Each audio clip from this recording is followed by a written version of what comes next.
kekayaan alamnya. Tentu saja, di sini saya akan membahas 10 konsep geografi esensial Papua Barat beserta sumber daya alamnya, geografi fisiknya, dan sosial budaya di dalamnya. Sebelum itu, di sini saya akan menampilkan peta administrasi Papua Barat. Peta Provinsi Papua Barat yaitu Manokwari.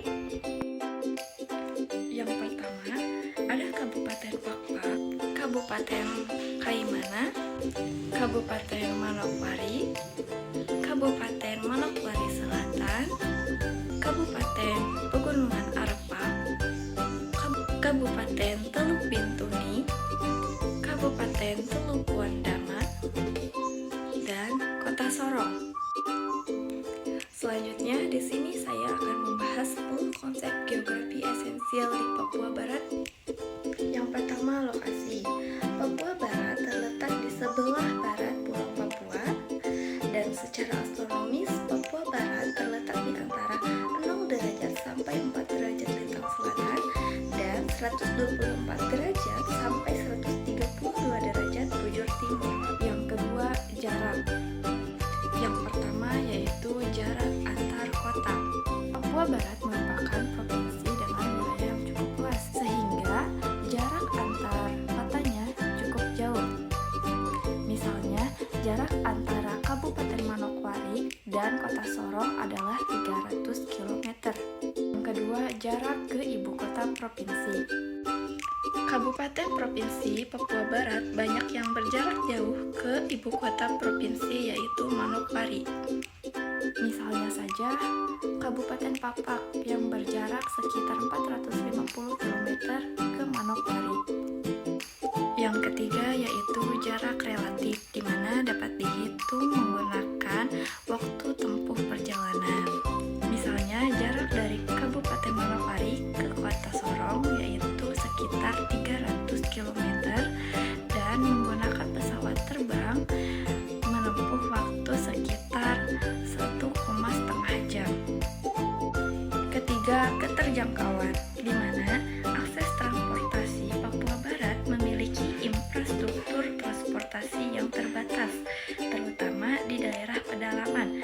Banyak desa-desa yang hanya dapat dicapai melalui jalur udara, menggunakan pesawat kecil atau helikopter, atau bahkan berjalan kaki melalui hutan dan pegunungan. Serta kondisi jalan di Papua Barat banyak yang rusak, serta banyak yang tidak beraspal, terutama di daerah pedalaman. Hal ini menyulitkan akses ke pusat-pusat pelayanan publik seperti sekolah, rumah sakit, dan pasar. Yang keempat yaitu pola pemukiman. Pola di Papua Barat ini umumnya tersebar mengelompok di sepanjang pesisir pantai, sungai, atau lembah-lembah. Pola ini dipengaruhi oleh kondisi geografis yang didominasi oleh pegunungan, hutan, dan sungai-sungai besar. Selain itu, pola pemukiman di Papua Barat juga dipengaruhi oleh budaya dan mata pencaharian masyarakat setempat. Misalnya seperti suku Lani dan Dani, di mana cenderung membangun pemukiman di dataran tinggi pegunungan karena dekat dengan perkebunan dan perburuan. Yang kelima, morfologi. Kondisi topografi di Papua Barat sangat bervariasi, membentang mulai dari 0 sampai lebih dari 1000 meter.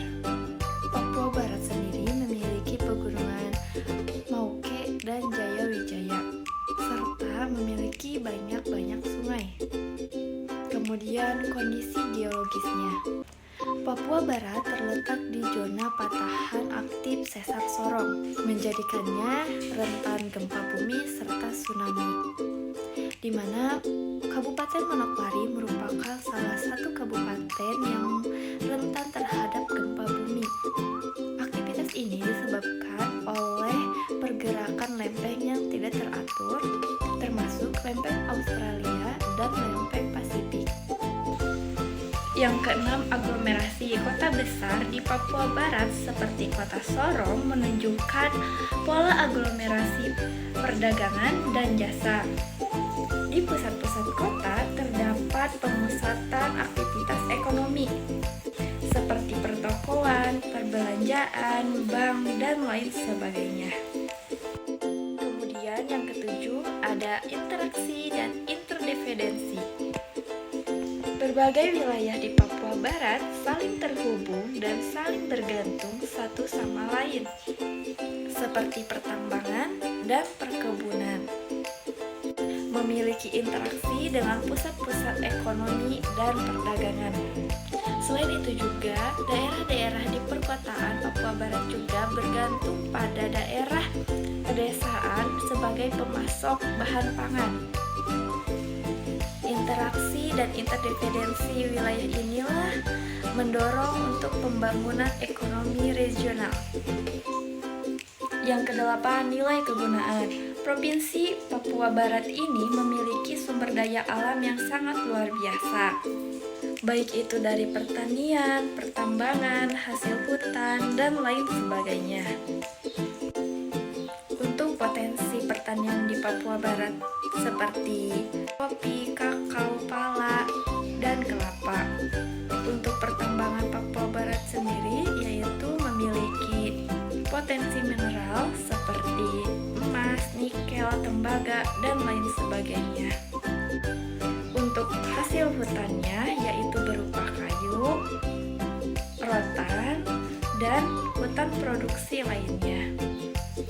Termasuk hasil hutan non-kayu seperti mutiara dan rumput laut yang dihasilkan dari Kabupaten Raja Ampat.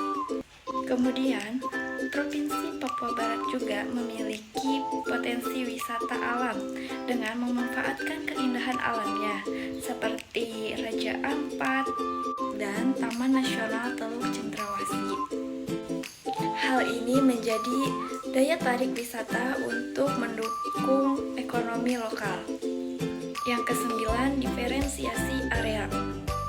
Wilayah Papua Barat mencakup dua semenanjung utama, yaitu Semenanjung Doberai dan Semenanjung Bomberai.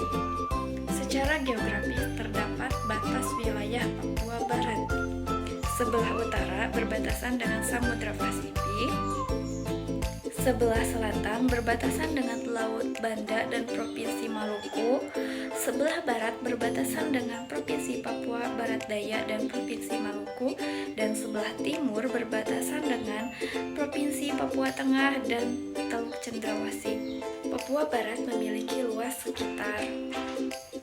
Papua Barat memiliki iklim tropis dan curah hujan yang tinggi karena pegunungan di Papua Barat ini membuat udara semakin naik dan mengembun hingga menyebabkan curah hujan semakin tinggi.